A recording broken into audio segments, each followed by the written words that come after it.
My best friend Emily and I were accepted into the same university. That summer, she secretly lived with her deadbeat boyfriend for 3 months, but told everyone she was on a graduation trip with me. She stole money from her family to buy him a new phone, claiming it was a graduation gift for me. On the first day of school, she took her tuition money and ran off with her boyfriend, and her family found out. She told them I had manipulated her. Eventually, her parents came to campus and found me during class. They beat me publicly until I had multiple fractures and internal bleeding.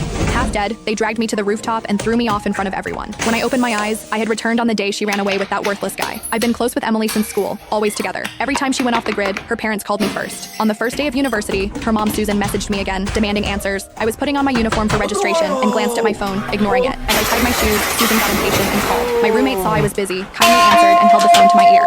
Suddenly, Susan's shrill, unpleasant voice blasted through. "Lily, is my daughter with you? Tell her to call me back immediately. How long does enrollment take? Can't you remind her to check her phone? Her father and I have been waiting all day. Stop being so selfish, always dragging Emily out to play. She used to be so responsible before she met you. This is your final warning. Get Emily to call me right now or stay away from her forever." Her tone grew harsher with each sentence, escalating to screaming. She was on the verge of completely losing control. My roommate chuckled awkwardly, handed me the phone, and walked away. But I was just as furious as Susan sounded. In my previous life, if it weren't for her so-called perfect daughter, I wouldn't have died a bloody death right after starting university. Just because I was Emily's only friend, I became the excuse to cover up her relationship with that loser Mike. Countless times I'd be in class when Susan called, demanding to know where her daughter was. I'd lie to her mother, following Emily's instructions, until one day Susan came to my classroom and caught me in a lie. She slapped me across the face and flipped my desk in public. From then on, I became the villain corrupting her daughter in her eyes. Later, I tried to distance myself from Emily, but we still ended up at the same university by chance. And even when I was thrown off a roof to my death, they believed they'd removed a bad influence from their daughter's life. This time, I won't let myself walk that path again. When I didn't reply, Susan grew more impatient. "Can't you hear me? Emily's right there with you, isn't she? Stop pretending, tell her to call me." I smirked and spoke to the air. Emily, your mom's looking for you." The air, of course, didn't answer. Before Susan exploded, I slowly said, "Sorry, Emily's at the gym. The music's too loud. She can't hear you. She'll contact you when she's done." After that, I hung up with a dark expression.